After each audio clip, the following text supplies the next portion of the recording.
안녕하세요.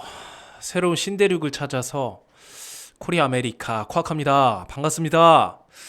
간만에 제가 짧은 영상 한번 제작을 해보려고 하는데 사실 저는 이제 그 리플이라던가 이런 쪽은 사실 잘 몰라요. 제가 이제 관심이 많았던 분야는 약간 그 웹3 그리고 이제 P2E라던가 이제 NFT 뭐 이런 쪽으로 좀 관심이 많았는데 이 리플 쪽은 사실 굉장히 이게 감히 제가 다룰 수 있는 영역이 사실 아니기도 하거든요. 왜냐면 리플 강성 홀더들 그리고 유튜버 분들 중에서도 리플에 대한 어떤 정말 애착이 강하신 분들이 리플 에 대한 그런 깊이라던가 그런 파고드는 그 정도가 너무 깊기 때문에 감히 이런 일개 유튜버인 제가 조금 다루기는 좀 건방지게 좀 느껴질 수도 있고 사실 잘 모르기도 하고 해서 깊이 다루지는 않겠지만 일단 오늘 한번 뭐 리플이 이렇게 승리라고 얘기하는 어떤 그런 기사거리가 있어서 한번 가져와 봤습니다. 아마카, 느와 오코자 그리고 23시간 전에 왔는데 조회수가 지금 총 3만 조회수가 나왔어요. 보통 코인 텔레그래프 조회수가 뭐 1000달이 정도 되는데 1000달이에서 거의 왔다 갔다 하거든요. 1000 몇 달이 뭐 2000 몇 달이 이러는데 3만 조회수가 역시 리플 홀더들이 그만큼 많다는 거예요. 리플이 지금 SEC와의 소송이 정말 몇 년간 지속이 되고 있고 지금 뭐 이 뭐 합의를 2천만 달러 합의를 봤다고는 하는데 이게 과연 리플의 가격 상승에 어떤 영향이 있을지 한번 기사거리를 읽어보도록 하겠습니다. 디토는 소송 결과가 SEC의 50대 50 결과라는 생각을 강력히 반박하며 리플의 유리한 90대 12점에 가깝다고 주장을 했습니다. 이게 지금 이제 합의 본 게 리플에 거의 한 90이 갔다는 뭐 그런 분석 같아요. 리플이 뭐 다들 아시다시피 리플이라는 코인 그 제 영상을 처음 보면서 리플에 대해서 처음 듣는 분은 제가 설명을 간단히 드리자면 이제 한마디로 그거예요. 중간 돈입니다. 중간 돈. 어떻게 보면 글로벌 시대가 생기면서 리플이라는 코인이 탄생을 하게 된 계기 자체가 지금 국제 통화 자체가 지금 달러로 쓰이고 있잖아요. 한 나라의 어떤 돈입니다. 달러 자체가 우리나라에서 원화를 쓰는 것처럼요. 뭐 인도네시아에서는 어떤 그 루피아를 쓰고 뭐 다른 유럽에서는 뭐 거기 영국에서는 파운드를 쓰고 뭐 그러잖아요. 그것처럼 이제 아니 파운드가 맞나요? 갑자기 헷갈리는데 하여튼 각 나라마다 이제 그 돈이랑 이제 그 나라마다 사용하는 화폐가 다릅니다. 근데 리플이라는 게 거기서 나온 거예요. 거기서 각 나라의 그런 다른 통화 자체를 뭔가 중간 매개체 역할을 할 수 있는 통화가 필요하다. 분명히 필요하긴 하거든요. 가격이 너무 변동이 크잖아요, 사실. 그리고 이게 이미 끝났어요. 달러가 이미 모든 세상을 장악을 해버렸기 때문에 거기에서 오는 불평등함도 있고 해서 리플이라는 코인이 나오면서 좀 그런 걸 해소하고자 하는 그런 목적도 좀 있다고 보여집니다. 계속해서 한번 읽어보도록 하겠습니다. 요즘 이제 이런 피지컬 관련 어떤 그런 뭔가 좀 이렇게 보시면은 근육을 자랑하는 그런 피지컬 그런 커튼 아주 좋습니다.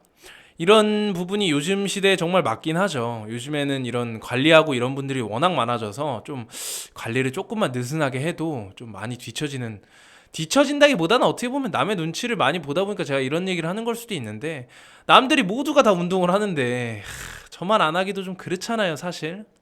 그렇기 때문에 이 관리를 좀 해야 되는 영역인 것도 사실 있긴 있습니다. 근데 하여튼 리플이 이렇게 떠오른 그런 어떤 힘을 자랑하는 그런 느낌의 커튼 오늘도 아주 잘 보았습니다. 저명한 암호화폐 변호사 존 디토는 미국 증권거래위원회 SEC와 리플 소송에 대한 통찰력을 제공했습니다. 그는 2천만 달러 이하의 합의가 회사의 중요한 법적 승리가 될 것이라고 주장을 합니다. 이 합의 자체를 본 게 사실 그래요. 우리나라에서도 어떤 사건이 있고 그거에 대한 합의, 그러니까 그 사람도 동의하고 저도 동의하고 뭔가 그걸 금전으로 해결을 하는 그거 자체는 이미 뭐랄까요, 서로가 얘기가 다 끝난 거예요. 사실 그렇다고 봐요. 동의를 했다 이거예요. 그거에 대한 건 리플의 엄청난 호재거리가 아닌가 그 시선으로 본다면요. X의 최근 게시물에서 디토는 소송 결과가 SEC의 50대 50이라는 결과 생각을 강력하게 반박하면서 리플에 유리한 90대 10 이점에 가깝다고 주장했습니다.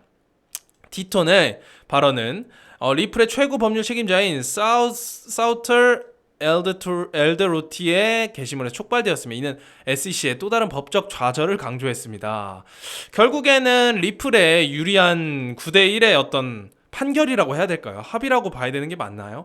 뭐 그런 부분이 있는 거라고 생각을 합니다. 이게 어떻게 보면 법적 좌절, SEC의 또 다른 뭐 그런 부분이죠. 제가 생각해도 그래요. 합의 본 거 자체가 어떻게 보면 분명히 리플이 SEC에 돈을 줬겠죠. 근데 이제 어떻게 보면 금전적인 손해가 있지만서도 여기 중요한 게 그거예요. 결과가 뭐 어찌 됐건 리플은 일단 호재거리다. 뭐 이거를 추출을 해내는 게 좋아요. 우리가 이런 기사거리를 하나하나 읽어가면서 막 세부적으로 나무를 뜯어보면서 이 나무가 침엽수인지 화력수인지 도대체 소나무인지 뭐 어떤 잣나무인지 뭐 이런 거 분석하는 건 의미가 없어요. 침엽수, 저기 맞네. 저쪽에서 뭐 어떤 부분에 의해서 어떻게 되겠구나 정도 파악을 하면 되는 겁니다, 우리가. 이게 내용이 사실 읽어도 개개인들이 좀 어려울 수밖에 없는 내용이기도 해요. 뭐 소송이 어쩌고 SEC가 도대체 뭔데 뭐 이러면서 리플은 도대체 뭐 하는 코인이고 그런 게 아니에요. 이제 비트코인은 제가 설명을 많이 드렸죠. 그거에 의해서 분명히 다른 알트코인들도 상승이 분명히 옵니다. 그 기반에 있는 일단 웹2의 어떤 부족한 부분을 해결할 수 있는 프로젝트, 그 중에 하나가 리플, 그 어떤 화폐 단위의 그런 격차에서 벌어지는 부분을 좁힐 수 있는 그런 리플이라는 코인, 그거를 해석을 해내야 돼요. 우리는 그게 중요한 거죠. 그게 갑자기 저도 나무로 빠질라 그래가지고 숲을 다시 한번 보게 되었습니다. 사우트 엘더리토리의 게시물은 SEC가 이번 주에 또 다른 패배에 직면했으며 또 1년의 좌절을 계속하고 있음을 지적하면서 스토리라인을 더욱 추가했습니다. 엘데토리에 따르면 SEC 대고빌 사건에서 미국 제2순회 항소법원은 투자자에 대한 실제 금전적 피해를 먼저 입증하지 않고는 SEC가 상당한 환상금을 요청할 수 없다고 판결했습니다. 본질적으로 이는 다음을 의미합니다. 피해가 없으면 처벌도 없습니다라고 하네요. 자, 일단은 제가 봐도 뭐 의견이 분분할 수 있어요. 합의 자체가 누가 더 유리하게 합의를 했냐, 누가 더 이득이냐 손해냐, 이걸 볼 수가 있는데 그게 아닙니다. 그게 일단 합의가 된 거 자체가 포커스예요. 여기서 보면은 그거에 주목을 하셔야 돼요. 이게 호재냐 악재냐가 중요한 게 아니라 합의 자체가 됐다는 거, 호재 악재를 떠나가지고 이미 이 끝물로 가고 있다, 그겁니다. 리플이 옛날부터 말이 많았죠. 소송이 걸리면서 SEC로부터요.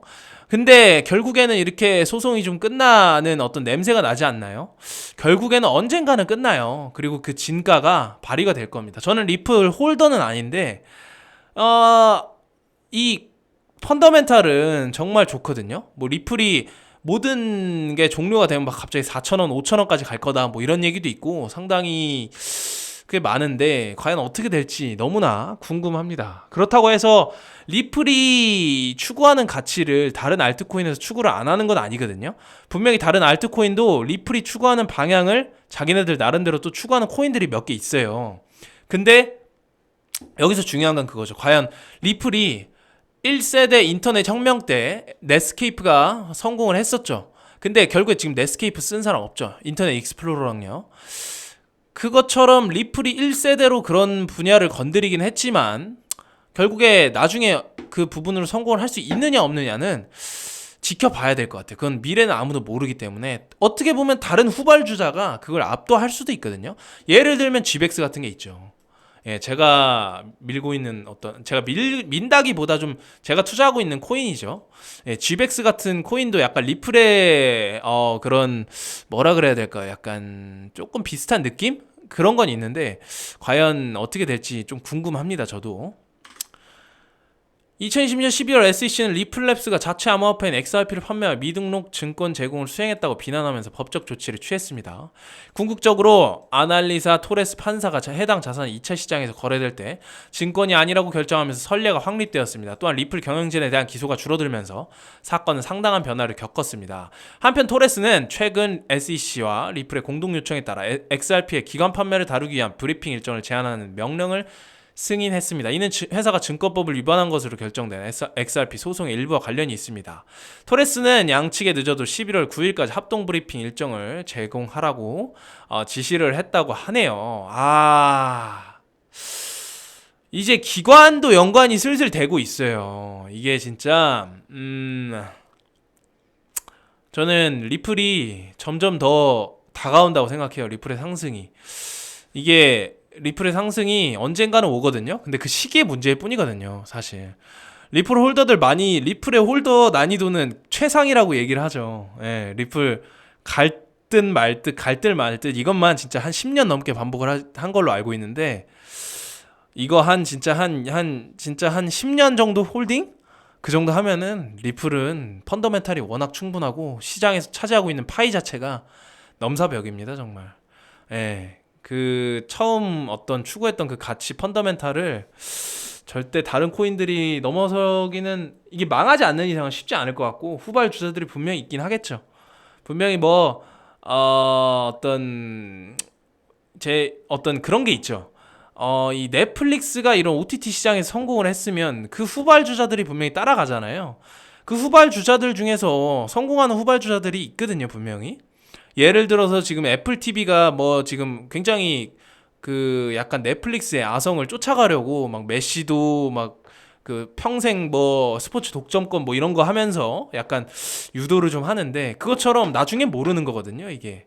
예. 근데 일단 선발로 뛰었던 넷플릭스, 결국에 어떻게 됐는, 넷플릭스가 처음에 적자를 많이 봤다고 해요. 처음 OTT 시장을 만들었었을 때. 근데 지금 어떤가요? 넷플릭스 적자인가요? 대성했죠. 엄청납니다, 정말. 그것처럼 결국에 리플도 이 성공 궤도에 분명히 오를 거라는 믿음이 저는 있거든요. 있긴 있어요. 예. 근데 그 과정과, 그리고 저는 제 특성상 이미 많이 알려진 코인을 투자를 하지 않기 때문에 거기에 따른 어떤 다른 리스크 테이킹을 더 많이 할 수 있는 코인들을 많이 찾아다니는 것 뿐이죠. 오늘 짧게 한번 영상 찍어봤는데 어떻게 괜찮았는지 모르겠네요. 오늘도 부족한 영상, 리플 홀더분들이 많이 보실 텐데 긍정적입니다. 예, 객관적으로 봐도 저 리플 없습니다. 근데 리플은 객관적으로 봐도 좋은 코인이 맞기 때문에 거기에 대해서 제 생각을 간단히 얘기를 해봐 드렸습니다. 오늘도 부족한 영상 시청해주셔서 너무나 감사합니다. 코아카였습니다.